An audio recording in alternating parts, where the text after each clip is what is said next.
The following show is brought to you in part by support from Robbins, Kaplan, Miller, and Cerisi. We don't just practice law, we make history. Online at rkmc.com. And Wells Fargo. Let us help you reach your next stage.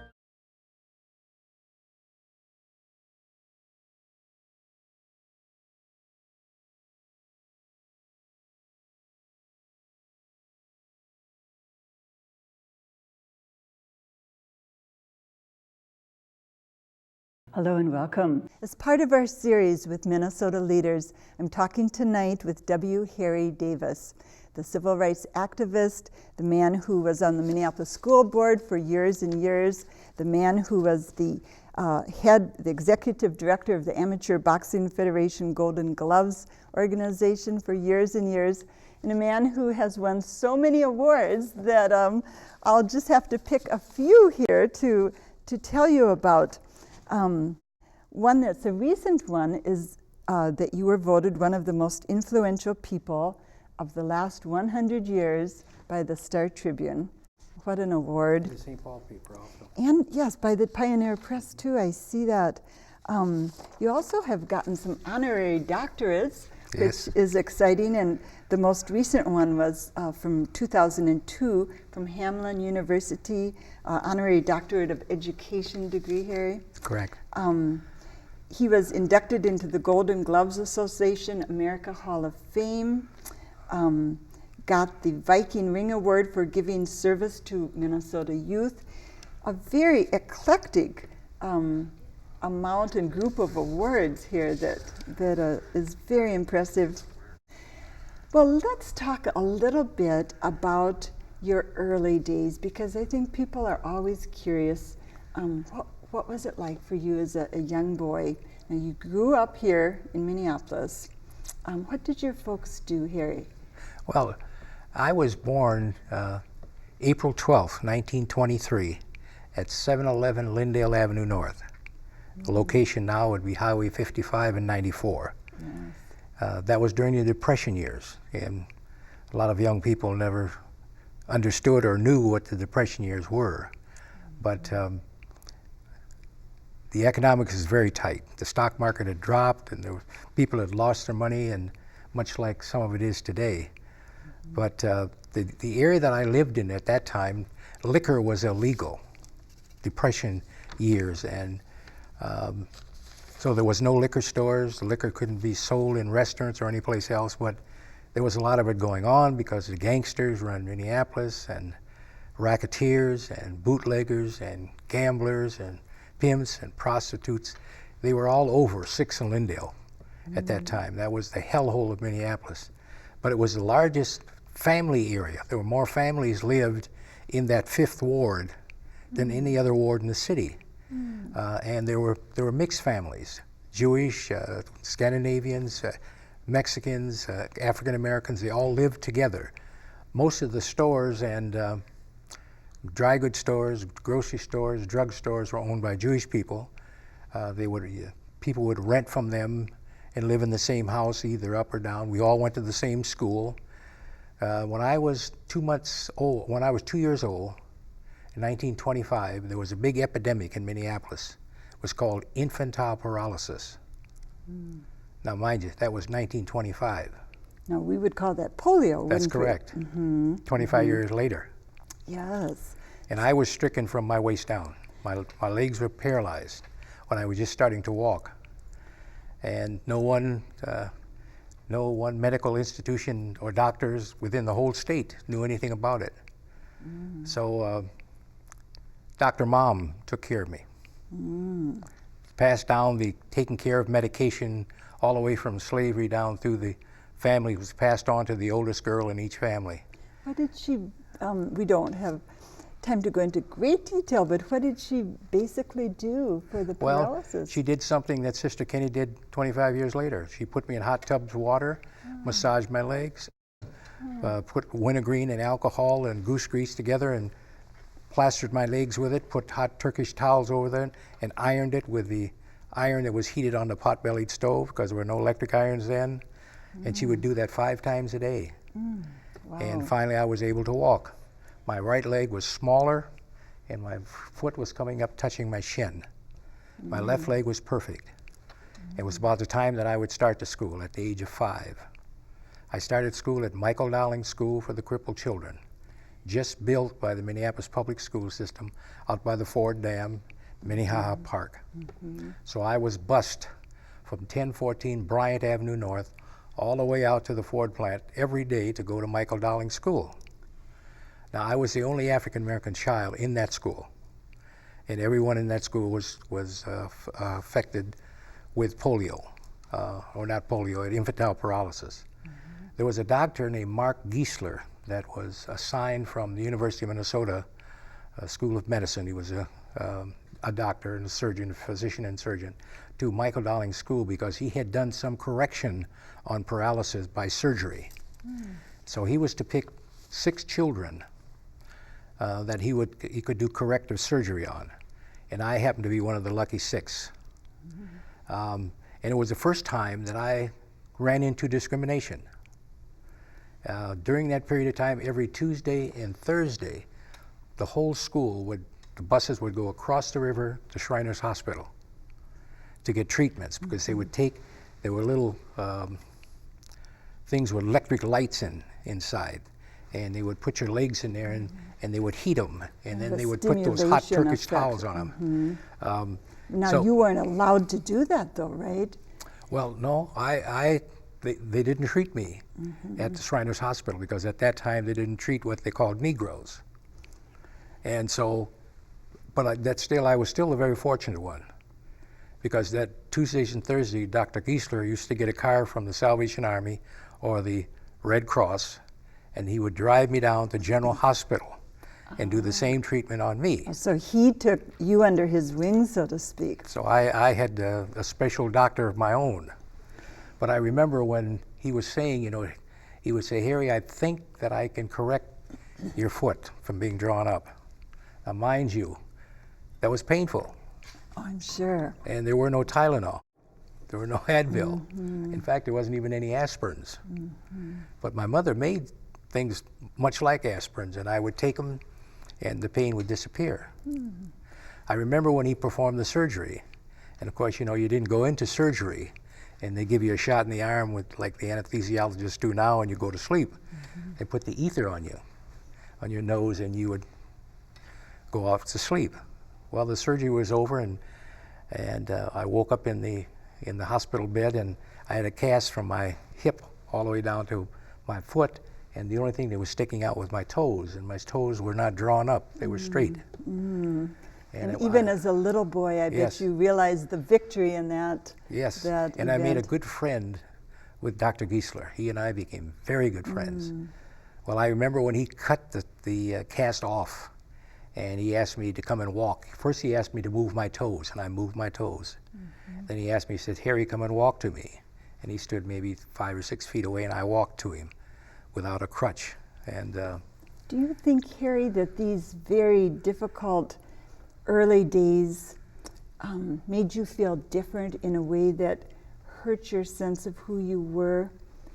Well, I didn't have time to do that, because I was the youngest of 6 children.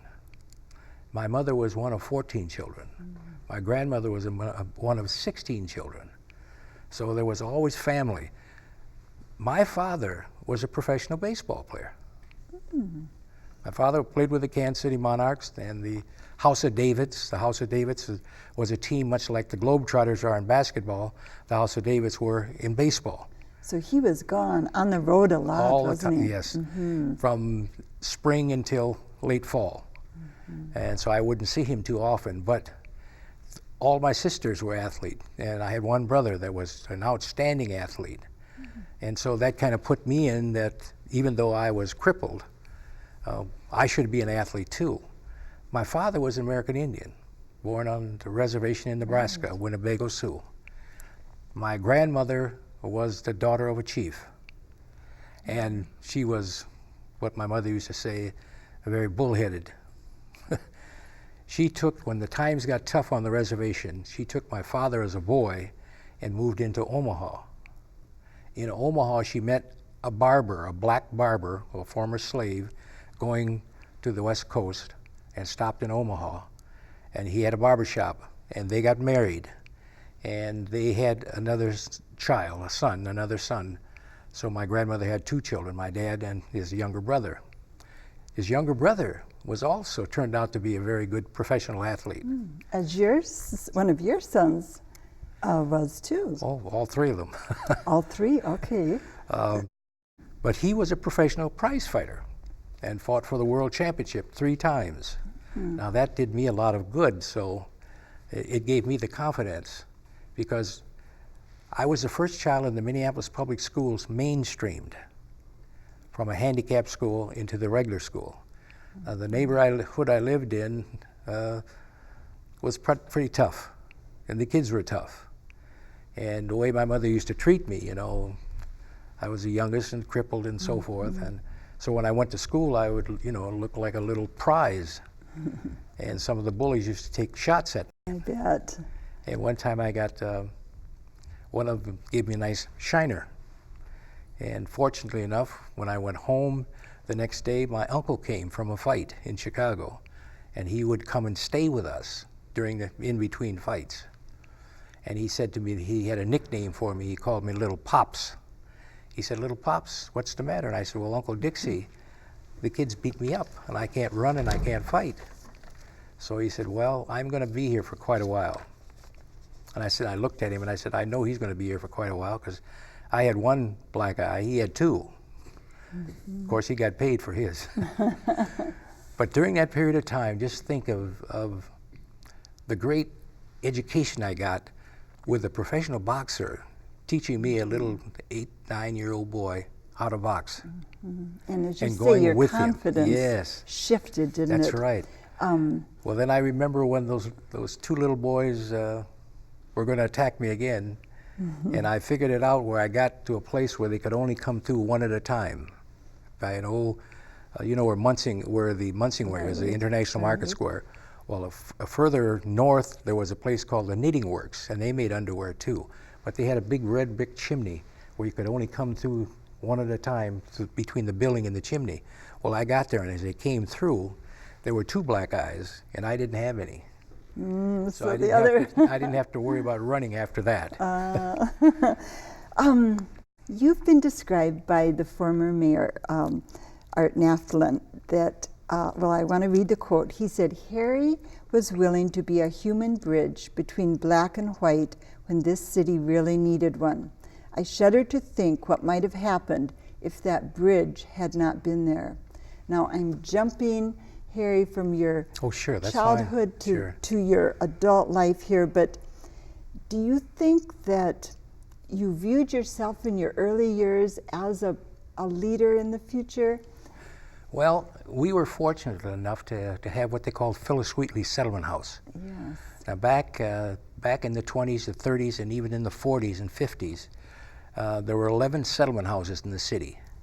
And they were a little different than community centers because they had rooms for homeless people and rooms for students. They had cooking classes, they had a big gymnasium. They were the first educationally oriented, weren't they? They started the first nursery school, started in the state. Phyllis Wheatley Nursery School is still going, Mary T. Welcome. But it was the example that was used, the design for Head Start. I read that. But Phyllis Wheatley was different. Starting from the nursery school, what they taught you, Gertrude Brown was a head resident. She lived right there, so Phyllis Wheatley was open 24 hours a day. But she would focus on children, and she would get you from the time you were in nursery school and time that you went to high school to make sure that you understood that education was the most important thing in your life. Respect for people. So when you came into Phyllis Wheatley, you took your cap off, you addressed the adults as ma'am and sir, or Mr. and Mrs. So you got a good start at that settlement house. And then there was all the professional African-American people, doctors, lawyers, fraternities and sororities, ministerial alliance. They all met at Phyllis Wheatley. And they had what they call leadership training programs for young people. And they would teach you about education. They would teach you about family values. They would teach you about how to run a meeting, what it meant to be the president. Were you an eager learner during Yes, that time? because we had such good leaders, and Gertrude Brown was quite interested in me because I had infantile paralysis and I couldn't run as fast as others and so forth. So she kind of took me as her own child. Under her wing? Yes, and I went to the library quite often, and the books in the library were books that were written by African American people, and so you learned about your heritage, but you learned about that as you learned about the American society and how you fit into that and what was expected of you and what you could do to make change. So we were taught from the time we were young, if you were going to make change, you had to run for a public office. Although your vote, you have one vote, it's only one vote. If you're in a public office, you control a lot of votes. So they planted the real possibility, the ideas that you That's could right. be a leader, didn't they? Yes. What do you think, Harry, and I've asked all our leaders this question, what do you think are the most important qualities of good leadership? Well, I think the main thing is that you've got to be interested in it. First of all, you've got to be interested in children, because that's our next generation. They're the leaders of tomorrow. You've got to give them a chance to learn, to develop, to grow. You have to tutor them. You have to mentor them. You have to look at their family and what their family values are. And if they're not there, you have to find a way to get it to the mother and father, how important that child is. And then to make sure that they can get into an area like Phyllis Wheatley, where the people are really concerned and focused on the child and the family. See, because the family is the first unit of education. If the family is not functionable, the education is lost. And when you lose any part of your education, it's hard to catch up. It's hard to catch up. It's much harder to catch up than it is to stay with it every day. And if you don't get all of it, you'll get part of it. You still are getting part of it. Just like your brain is your computer. Everything you see and hear goes into your memory cell. And it's there when you need it. But if you're asleep or if you're not paying attention, nothing goes in, nothing comes out. But your body is your temple. Don't misuse it or abuse it. Because if you do, when you need it, it won't be there. What do you think is the most difficult thing as a leader that you had to deal with? Well, there were so many things that you had to deal with, because some people will understand and be open to what you suggest. And of course, that's the way society is. Everyone is not going to agree with you. So what you're going to do, you have to do, is to try to sell what you think is right to the people that you're working with. And you have to be a salesman to do that. And you have to be concerned, because people want to know that you care before they care to hear what you know. See? And do you think people sense that about you somehow more than some other I think folks? they sense that from any leader. You can look at Bush tonight, and you can form an opinion. It doesn't have to be the way everybody else thinks, but it's the way that you think. And so there is a division, but that's democracy. You have a right to disagree. You have a right to disagree, and you have a right to vote. But you also have a right to be treated as an equal. Now, I would think that for you, the fight for that part of life must have been tiring at times, to be constantly pushing for that, not just for your family, for yourself, but for your people. And did you ever just get exhausted and say, this is too much, I'm burning out? Yes, and that, I think that's only human nature. You know, you get tired, You get tired, and when things don't go right and things go against you, and all that you've planned for is resisted, yes, you get tired. But you got to say that the next generation is so important that you have to be willing to start all over again. How would you rejuvenate and kind of recommit yourself when you did get burned out, when you did get tired with the struggles? Well, I think what I did is I looked at my own family, and my wife and I both were married young, very young. But we had the precious training of Phyllis Wheatley about we were somebody, and when we had children, they would be our children. We would take them to school, but we wouldn't leave them there. We would stay there with them, because as they learn, we learn. And then, of course, to get together and make sure that the family unit is the first unit of education, but it's the first unit of appreciation, of education. So that kind of grounding would rejuvenate you. That's correct. Personally. Mm-hmm. And Phyllis Wheatley was like a family. So all the kids in the neighborhood, good, bad, or indifferent, they all had a chance. And we stuck together like a family. And we still have an alumni group there at Phyllis Wheatley that numbers in the hundreds, and many of them my age, seniors. Can we tell people you're going to be 80, right? That's correct. Which is April 12th. hard to believe. Do you feel that we are where you would have hoped we'd be as a society in 2003 now, or are we? I mean, we've made strides, and you've pushed the river. Are you disappointed though where we are in terms of race relations, or are you? No, I'm not disappointed. I'm just challenged because we're nowhere close to where we should be. Now, to give you an example, we're getting ready to go into another war. The last World War in 1942, when the African American soldiers came home from the war, they had to ride in segregated trains. They couldn't stay in the hotels down in the southern part of the state. But that wasn't not only the southern part of the state, because I remember as a kid, the great Mary Anderson, Roland Hayes, and Paul Robeson, great singers that used to sing at Northrop Auditorium, which at that time was the Orchestra Hall. They would sing there, and they would pack the place.